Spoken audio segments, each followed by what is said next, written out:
and many thanks for joining us. Welcome to CoreTV News at 7 with me, Emmanuel Ezekiel. President Goodluck Jonathan has sacked Inspector General Police Suleiman Abba. Presidential spokesman Ruben Abati revealed this via his Twitter handle on Tuesday before confirming it in a statement. Deputy Inspector General of Police Solomon Arase is to take over in acting capacity. Until his appointment, Arase was the head of the Force Criminal Intelligence and Investigation Department before he was brought in as the acting Inspector General. He also holds 2 bachelor's degrees and of course a degree in law and political science, and is a fellow of the Nigerian Defense College.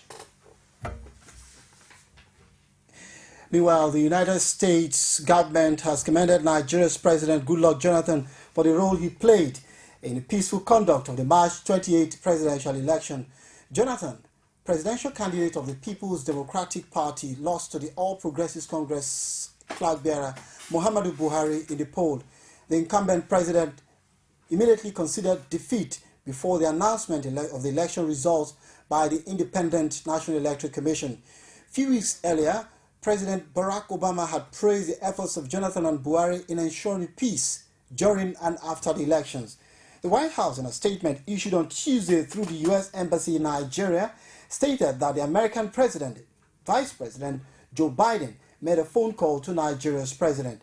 The U.S.'s Vice President also encouraged President Jonathan to remain engaged and play a leadership role in global issues after his presidency ends. In the meantime, Ghanaian President John Mahama has joined other world leaders in commending President Goodluck Jonathan for the role he played and the leadership he played as a statesman in the aftermath of the 2015 presidential election. He said the attitude of the Nigerian president would go a long way in consolidating democracy in the country. Mahama, who is also the chairman of the ECOWAS Heads of State and Government, spoke with State House correspondents after a closed-door meeting with President Jonathan. I have paid this visit in my capacity as chair of the Authority of Heads of States of ECOWAS to extend our commendation and congratulations to the people of Nigeria following the very successful elections that you had recently. If you recall, before the elections, I had come on behalf of the Authority of ECOWAS to give a solidarity message to Nigerians to step up to the plate and consolidate your democracy by having a peaceful, free and transparent election. Meanwhile, the ECOWAS chairman was also at the Independent National Electoral Commission, where he hailed the election management body for a great job. John Mahama told INEC chairman Attahiru Jega that the just concluded elections have gone a long way in consolidating democracy in Nigeria. Nigeria, as a member of the ECOWAS, has a lot to do to contribute to progress, development, peace, and stability in the ECOWAS sub-region. And the ECOWAS, no doubt, has a tremendous role to play in terms of harnessing the resources and the energies of all countries in the sub-region in order to develop our region and to ensure that we promote peace and peaceful coexistence and also deepen our democratic development. This election has consolidated Nigeria's credentials as a modern democracy in the ECOWAS community of states. And we will continue to work together with you. As President of Ghana, Nigerians and Ghanaians are brothers and sisters and each other's keeper. And so we have a very special relationship, and we share the same values, we have the same interests, we share the same cultures, and so we will continue to share experiences, and I believe that this victory is as much yours as it is ours. The All Progressives Congress APC has raised alarm over what it terms 419 text messages making the rounds and asking those seeking federal appointments under the incoming Buhari administration to contact certain consultants via telephone and email. The APC reiterated that no consultants have been hired to screen anyone for federal posts. The APC gave this warning in a statement issued in Abuja by its National Publicity Secretary, Lai Mohammed. The party therefore urged Nigerians to ignore such text messages as they were definitely originated and circulated by fraudulent persons. APC insists its earlier statement that any information concerning appointments to federal posts will be duly communicated to Nigerians at the appropriate time through the usual communication channels. Now, National Council of Muslims Youth Organizations, NACOMYO, has charged President-elect Muhammadu Buhari to embrace the rule of law in the tasking or act of governance. The national president of the body, Kamaldeen Akintunde, made this call in Abeokuta, the Ogun State capital. Napoleon Momo reports is presented from our studios. The NACOMYO President Kamaldeen Akintunde urged the incoming government to evolve an equitable and viable governance structure that reflects the common identity of the nation. The group called on Buhari to run an all-inclusive government devoid of witch hunting. NACOMYO also charged the President-elect Muhammadu Buhari to fulfill his campaign promises. NACOMYO honestly implores them to govern with fear of Allah and to embrace the rule of law in the tasking act of governance. No doubt, Nigeria is again on the threshold of history and development as she attempts to consolidate democratic governance. The group also advocates for a 25% affirmative action for the youth. We call on all political office holders to obey all righteousness by fulfilling their campaign promises in order to justify the confidence reposed in them and as a way of building trust into the political system. The group also appreciated President Goodluck Jonathan for conducting a free, fair and credible elections. Olajumoke Olatunji.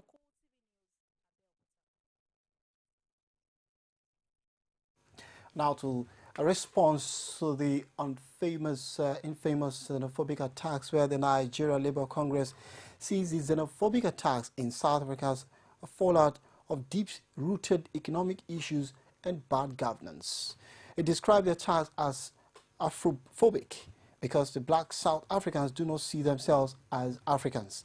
NLC spokesman Denje Yakubu told CoreTV News that the only way out is for the government to implement people-oriented policies as well as to reorient the people. But there's nothing much more than reorienting, conscientizing South Africans for them to understand that these attacks cannot give them jobs. These attacks cannot give them money. These attacks cannot do anything more. It's the government. What can give them jobs? What can give them are government policies that are homegrown, policies that will industrialize South Africa, policies that will create jobs, policies that will send people to school. A lot of them are not in school. A lot of them don't go to school because they don't find it necessary to go to school. So those are things that can solve the problem. It's not just asking police to stop. When it's palliative, the South African government needs to find a permanent solution to it. Moving on now, Nigerian workers have threatened to shut down South African business facilities in Nigeria if the authorities fail to halt xenophobic attacks on Nigerians. The Trade Union Congress issued a warning during a second day of peaceful protests at the MTN office in Abuja. The protesters armed themselves with flyers and placards bearing different inscriptions such as "Nigerians say no to xenophobia."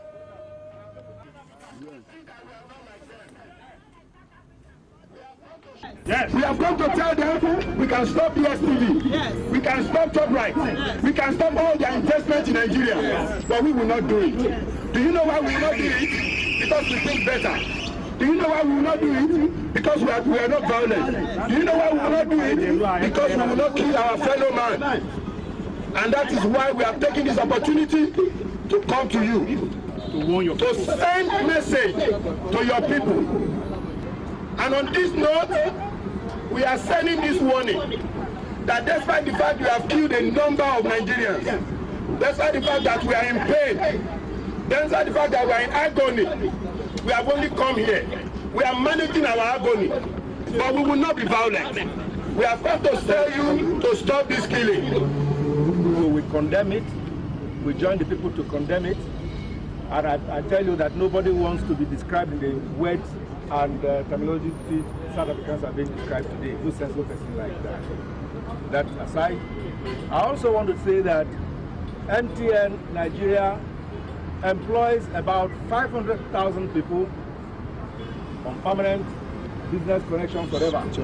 All Nigerians, out of which there are only 8 South Africans as we are speaking today. Only 8 South Africans. I don't want to tell you South Africa has no business in MTN Nigeria, has no interest, but I just want you to know that MTN Nigeria is more Nigerian than South Africa.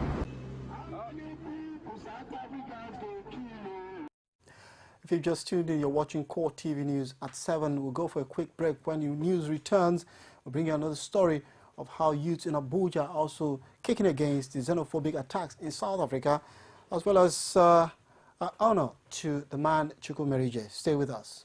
Every day, every hour, and every minute, news break in Nigeria. Things happen so fast, it's most times difficult to track and comprehend them. But that's what we do right here on Digit 360. 2015, would you want to come back again? It's like asking Jesus Christ if he knew he was going to die, will you want to come back as the savior of the world again? We do not just help you track the stories, we break them down, explore all the angles, analyze the issues so that you can fully comprehend the stories and use them to make the right decisions.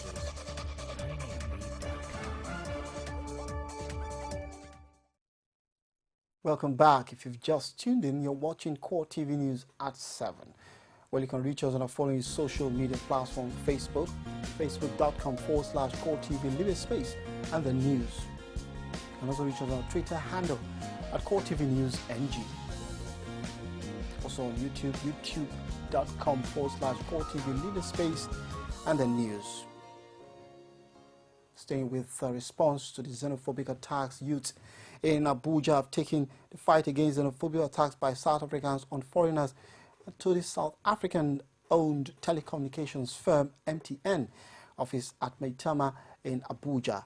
The group, which chanted solidarity songs, warned the South African firms that its people do not have a monopoly of violence and do drive home their points on the matter. They broke chairs, lamp posts and other properties in sight.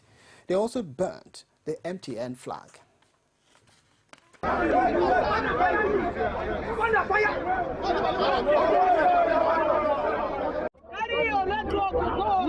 chance of hello. The president is speaking. Let's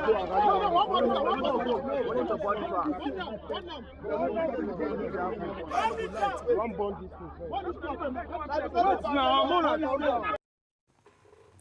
Our Senate President David Mark on Tuesday led the Senate to pay a tribute to the memory of Senator representing Abia North Senatorial District Uche Chukwu Merije.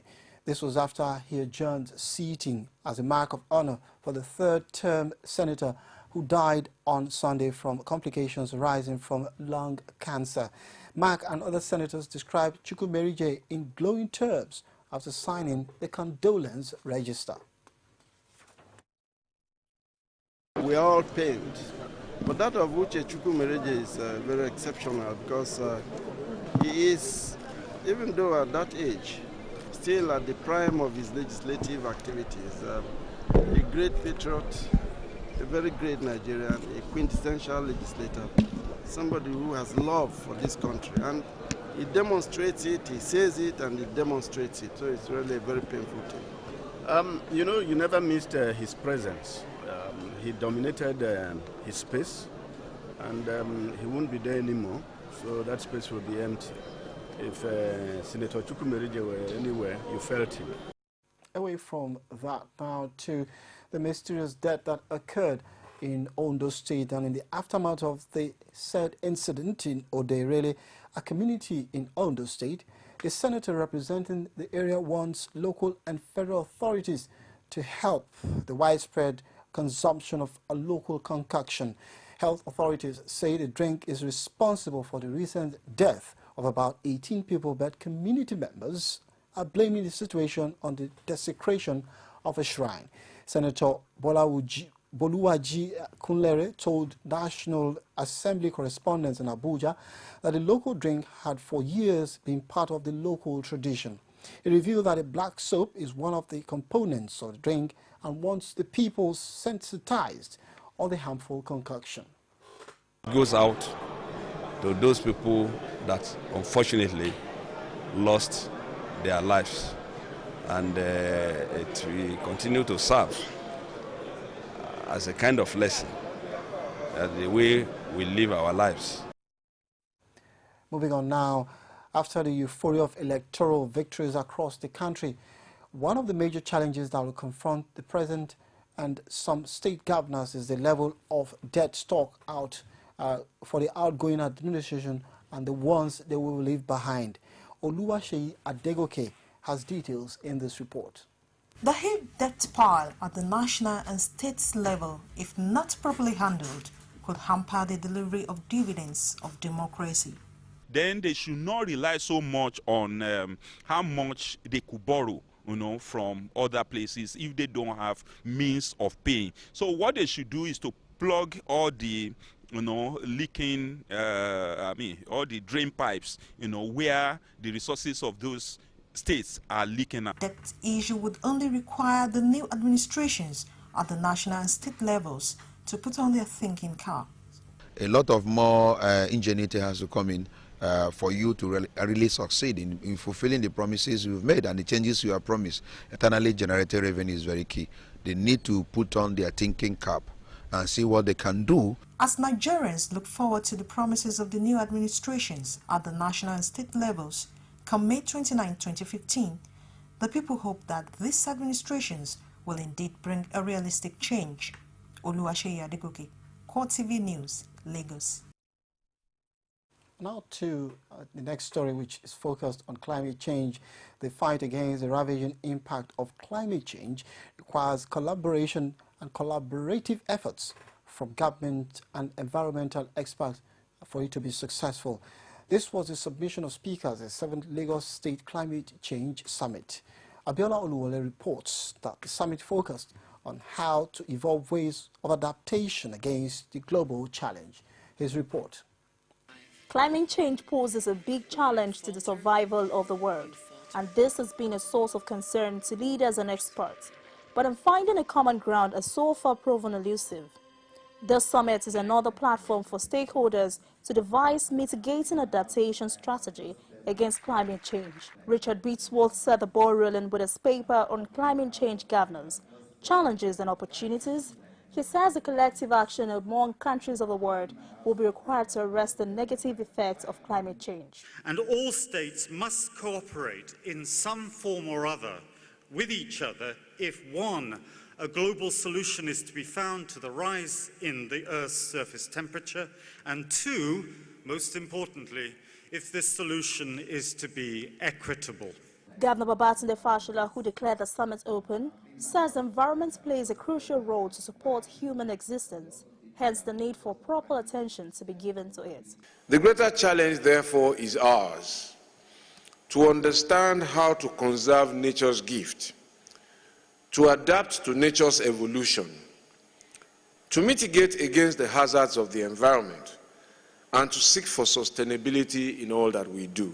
The British Deputy High Commissioner, Martin Uden, promises the cooperation of his country with Nigeria in the fight against climate change. We hope that Nigeria will be in a position to deliver its own national plan in time for the Paris summit, and we stand ready to assist in any way we can. Excessive carbon emissions, indiscriminate cutting of trees, water, air and land pollution are some of the causes of climate change, which the conference also called for action on. Now to players in the broadcast industry, where it's been stated that the contribution of veterans in the industry go a long way in ensuring the continued development of those still in the business. This came to light at an interactive session between veterans and those still practicing in the industry in Lagos. Correspondent Oluwaseyi Adegoke was at the session, and this is her details. With the importance of the broadcast media growing by the day and its emergence as a veritable tool of information, the need to ensure the continuous development of broadcasters is one that the industry must be in tune with. The interest in the industry, according to this veteran, is born out of the love for the industry and need to ensure that it shapes the nation's image. The profession is, as much as we love the profession, there's danger. But then, if you are able to overlook the danger, maybe because some of us are adrenaline junkies, you love the adrenaline rush. To maintain the value and ethics of the profession, it is either one is a broadcaster or not. I would not say that somebody that writes a sensational story or somebody that thinks he or she is a star or becomes a star overnight, I would not put them in the realm of being fake. It is not a syndrome of being fake.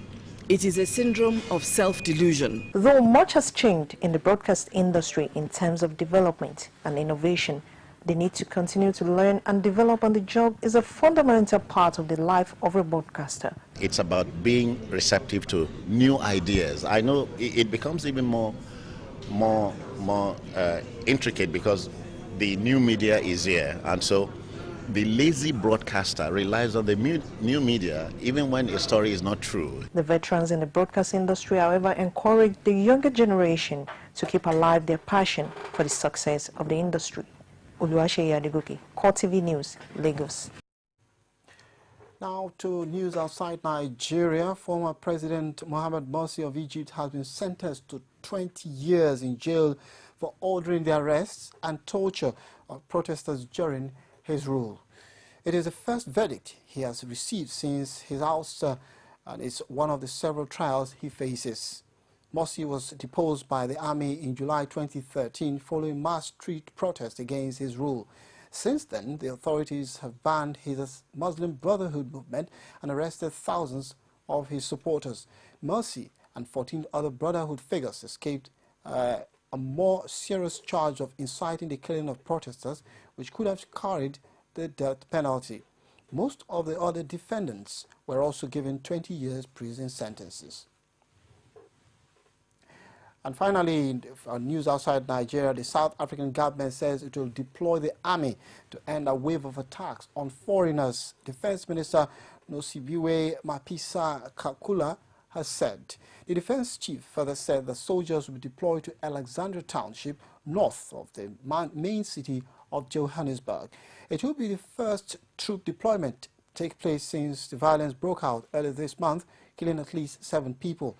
Meanwhile, tension has been high in the township since the killing of Mozambican Emmanuel Sithole at the weekend.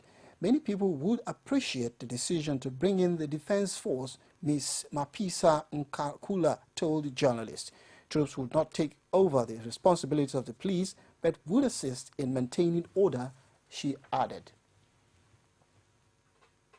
And with that, we conclude the news at 7. With me, Emmanuel Ezekiel. Well, in the next half hour, the reporter will come up. So do not go away. Many thanks for watching.